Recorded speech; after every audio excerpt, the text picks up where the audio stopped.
Guys 2023 Onam നിങ്ങൾക്ക് ഓർമ്മയുണ്ടോ?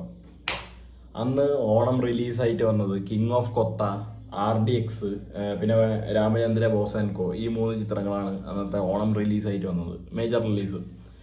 അതിൽ അന്നത്തെ ഓണം വിന്നർ ആയിരുന്നത് RDX ആണ്. റോബർട്ട് ഡോണി സേവിയർ എന്ന് പറഞ്ഞ് നീരജ്, നമ്മുടെ ആന്റണി പെപ്പെ, ഷെയ്ൻ നിഗം, മഹിമ നമ്പ്യാർ, ഇവരൊക്കെ ഉള്ള സിനിമ. അത് സംവിധാനം ചെയ്ത നഹാസ് ഹിദായത്താണ്. ആ സിനിമയ്ക്ക് ശേഷം 3 കൊല്ലത്തെ ഇടവേളയ്ക്ക് ശേഷം അങ്ങേര് അടുത്ത ഓണപ്പടമായിട്ട് വരികയാണ് ഐ ആം ഗെയിം. DQവിൻ്റെ ഐ ആം ഗെയിം മലയാള സിനിമ. ദുൽഖർ കൊത്തയ്ക്ക് ശേഷം എന്ന് തോന്നുന്നില്ലേ, കൊത്തയ്ക്ക് ശേഷം ചെയ്യുന്ന മലയാള സിനിമയാണ്. 3 കൊല്ലത്തെ അന്നത്തെ DQ പടത്തിൻ്റെയും അന്നത്തെ ഹിറ്റ് അടിച്ച പടത്തിൻ്റെയും അവർ രണ്ടുപേരും, അന്നത്തെ DQവും നഹാസ് ഹിദായത്തും കൂടി ഈ 3 കൊല്ലത്തിന് ശേഷം ഒരു ഓണത്തിന് ഒന്നിക്കുന്നു. വേറെ കുറച്ച് കാര്യങ്ങളുണ്ട്, അത് ഞാൻ ഇത് കഴിഞ്ഞിട്ട് പറയാം. അത് നമുക്ക് ട്രെയിലർ കാണാം. 2 മിനിറ്റ് 56 സെക്കൻഡിന്റെ ട്രെയിലറാണ്, കാണാം. പണ്ട് ആരോ പറഞ്ഞു കേട്ടിട്ടുണ്ട്, ദൈവവും സാധാരണ തമ്മിലുള്ള ചൂതുകളിയാണ് നമ്മുടെയൊക്കെ ജീവിതം. മനുഷ്യരാശിയോളം തന്നെ പഴക്കമുണ്ട് ഗാംബ്ലിങ്ങിന്റെ ചരിത്രത്തിൽ. ഇവിടെ ചിലർ വാഴും, ചിലർ വീഴും. കിടപ്പാടം നഷ്ടപ്പെട്ട ദരിദ്രനുണ്ട്, രാജ്യവും കൊട്ടാരവും നഷ്ടപ്പെട്ട രാജാവ്. തോൽക്കുന്നവരാരും തിരിച്ചറിയാത്ത ഒരു രഹസ്യമാണ് ഗാംബ്ലിങ്ങിന്റെ ഏറ്റവും വലിയ സീക്രട്ട്. അവരെല്ലാം വിശ്വസിക്കുന്നത് ലക്കിലാണ്.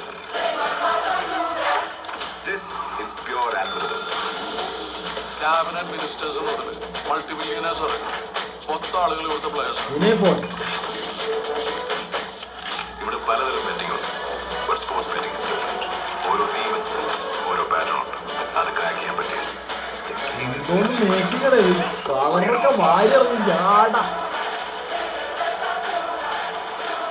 അണ്ണം പൊളിക്കോട്ടെ ഈ പറഞ്ഞത്. Dan John.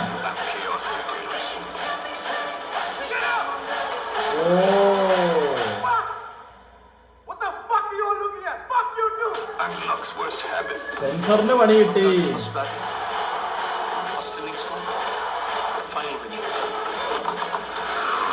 എന്റെ മോനെ ബ്ലഡ്.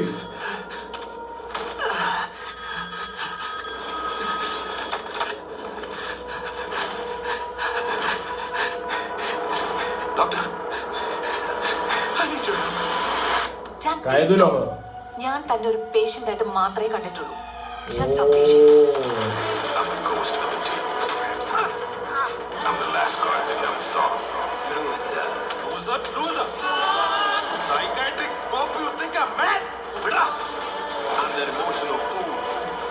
ഗാംബ്ലിംഗിലായാലും ജീവിതത്തിലായാലും നമ്മൾ ഒരിക്കലും മറക്കരുതാത്തൊരു തത്വമുണ്ട്. Never give up. I'm gonna settle everyone.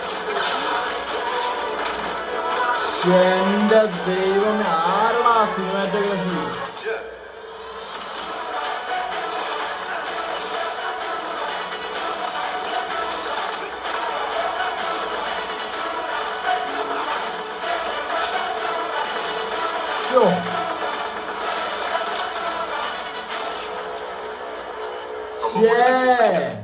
This is just a freaking entertainment. Okay ഇപ്പൊ പിടികിട്ടി.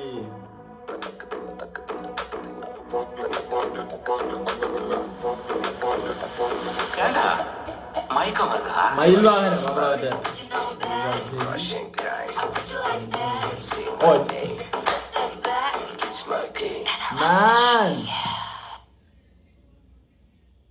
എന്തോന്ന് ടെക്നിക്കൽ DOP ജിംഷി കാലത്ത്. ഞാൻ വിചാരിച്ചത് ആരാണ് ഇത് ഇങ്ങനെ ഇരുന്ന്.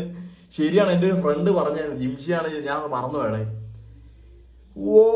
വിഷയം edited by Chaman Chacko, music by Jakes Bejoy, അവർ മാൻ.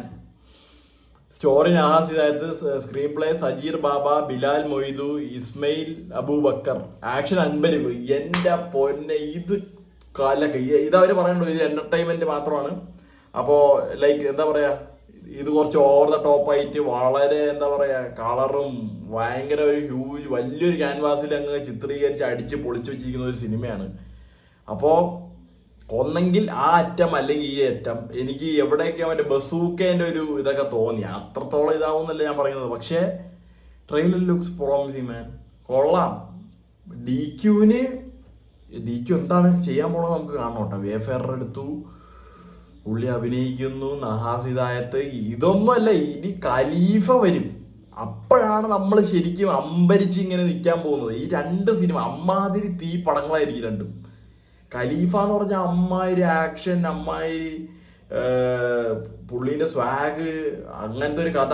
പിന്നെ നമുക്ക് എല്ലാവർക്കും അറിയാവുന്ന പോലത്തെ ഈ എൽ ഫാക്ടർ ഉണ്ട് പടത്തിൽ. അപ്പോൾ അതിന് ഒരു ഓഡിയൻസ് ഉണ്ടാവും. ഞാൻ ഫസ്റ്റ് ഖലീഫയാണ് കേട്ടോ, അത് ഞാൻ തീരുമാനിച്ച കാര്യമാണ്. ആദ്യം ഖലീഫ, അയാം ഗെയിം, പിന്നെ അതിൻ്റെ അടുത്ത ദിവസമാണ് കുടുംബശ്രീ യൂണിറ്റ്, ബത്ലഹേം കുടുംബശ്രീ ടീമിൻ്റെ പടം. അത് പിന്നെ ഫാമിലി പടം കൊണ്ട് പതുക്കെ കണ്ടാൽ മതി. എന്തായാലും അതിനൊരു പർട്ടിക്കുലർ ഓഡിയൻസ് ആ സിനിമയ്ക്ക് ഉണ്ടാവും. ഓണം ആഘോഷിക്കാനൊക്കെ പോകുന്ന കുറച്ച് ഫാമിലി മാമന്മാരും മാമിമാരൊക്കെ ആ സിനിമയ്ക്ക് കയറും. ഇത് പിള്ളേർ സെറ്റിനുള്ള സിനിമയാണ്. ഇത് രണ്ടും ഇതിലെ ഞാൻ നേരത്തെ പറയാൻ പറഞ്ഞ കാര്യമാണ്. ഏറ്റവും വലിയ ഘടകം എന്താണെന്ന് വെച്ച് കഴിഞ്ഞാൽ ചമൻ ചാക്കോ ആൻഡ് ജേക്സ് ബിജോയ്. ഈ രണ്ട് സിനിമ മാത്രമല്ല, ആക്ച്വലി തുടക്കം ഓണം റിലീസായിരുന്നു, അത് ഒരു മാറ്റിയാണ് വിസ്മയ മോഹൻലാലിന്റെ.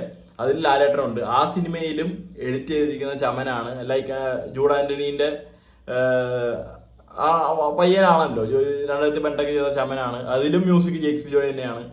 അപ്പൊ നിങ്ങളൊന്ന് ആലോചിച്ച് നോക്ക്, ഇവരൊക്കെ എത്രത്തോളം മലയാള സിനിമേനെ കൊണ്ടെത്തിക്കുന്നു. ചമൻ നിങ്ങൾ ചുമ്മാ അവരുടെ ഒരു അവസ്ഥ ഒന്ന് ആലോചിച്ച് നോക്ക്. ഒരു ദിവസം 2 പീക്ക് സിനിമകൾ റിലീസാവാണ്. അത് എഡിറ്റ് ചെയ്തിരിക്കുന്ന മ്യൂസിക് ചെയ്തിരിക്കുന്ന ഓരോ ആൾക്കാർ. ചമൻ ചാക്കോ ആൻഡ് ജേക്സ് ബിജോയ് പോളി. എനിക്ക് സിനിമ കണ്ടിട്ട് എന്താണ് എനിക്ക് തോന്നുന്നുള്ള കാര്യം തന്നെ ഞാൻ പറയും. പക്ഷേ ഇത് എനിക്കെന്തോ പ്രൊഡക്ഷൻ ഡിസൈനർ അജയൻ ചാലിശ്ശേരി, എനിക്ക് തോന്നുന്നു ഇത് അത്യാവശ്യം നല്ലൊരു സെറ്റപ്പ് പടമായിരിക്കും. ഐ മീൻ ഒരു തിയേറ്റർ എക്സ്പീരിയൻസിനുള്ള നല്ലൊരു വക ഉണ്ടാവും എന്ന് തോന്നുന്നു. നഹാസ് ഹിദായത്ത് ഇത് പ്രോമിസിങ് ആയിട്ടാണ് എനിക്ക് പേഴ്സണലി തോന്നുന്നത്. അടുത്ത ഖലീഫയുടെ ട്രെയിലർ കേട്ടോ, അതൊന്ന് റിയാക്ട് ചെയ്യണം. ഇതൊക്കെ ഞാൻ ഇങ്ങനെ കൊതിച്ചിരിക്കണം. എനിക്ക് ഭയങ്കര ഇഷ്ടമാണ് ഈ ഒരു എന്താ പറയുക, ഓണം ക്ലാഷ്, ഡിസംബർ മറ്റേ ക്രിസ്മസ് ക്ലാഷ്, വിഷുവിന് ക്ലാഷ്. അതൊക്കെ ഭയങ്കര രസമുള്ള പരിപാടിയാണ്.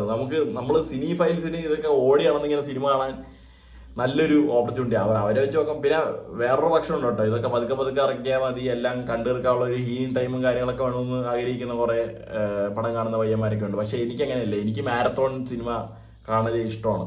ഒരു ദിവസം 4 പടമൊക്കെ ഇറങ്ങിയാൽ 4 പടം ഇരുന്ന് കാണാൻ എനിക്ക് ഭയങ്കര ഇഷ്ടമാണ്. അപ്പം അങ്ങനെയാണ്. പക്ഷേ ഈ 3 സിനിമകളിൽ ഞാൻ പേഴ്സണലി ഏറ്റവും കൂടുതൽ ഒറ്റ നോക്കുന്ന സിനിമ എന്ന് പറയുന്നത് ബത്ലഹേം കുടുംബ യൂണിറ്റാണ്. കാരണം എനിക്ക് എന്താ പറയുക, ഫീൽ ഗുഡ് പടത്തിനോട് കുറച്ചും കൂടി ഒരു ചായവുണ്ട്. പിന്നെ ആക്ഷനൊക്കെ നമ്മൾ എപ്പോഴും കാണുന്നതാണ്, ബ്ലഡ് ഷെഡ് എപ്പോഴും കാണുന്നതാണ്, അടിപിടി, ചെവി അടപ്പിച്ച് കളയുന്ന മ്യൂസിക്. പക്ഷേ എനിക്ക് ഭയങ്കര ലൈറ്റ് ഹാർട്ടഡ് മൂവീസ്, നല്ല റോം കോം ജേർണീസ് ഒക്കെ ഭയങ്കര ഇഷ്ടമാണ്.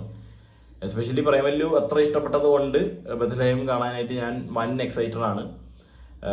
നിവിൻ പോളി, മമിത എങ്ങനെ അതിനെ പ്രസന്റ് ചെയ്യുന്നുള്ള രീതിയിലൊക്കെ കാണാനിരിച്ച് ചിലപ്പോൾ അന്ത ലെവലിലിരിക്കും, അല്ലെങ്കിൽ ഇന്ത ലെവലിലിരിക്കും. അതൊക്കെ നമുക്ക് സിനിമ കണ്ടിട്ട് തീരുമാനിക്കാം.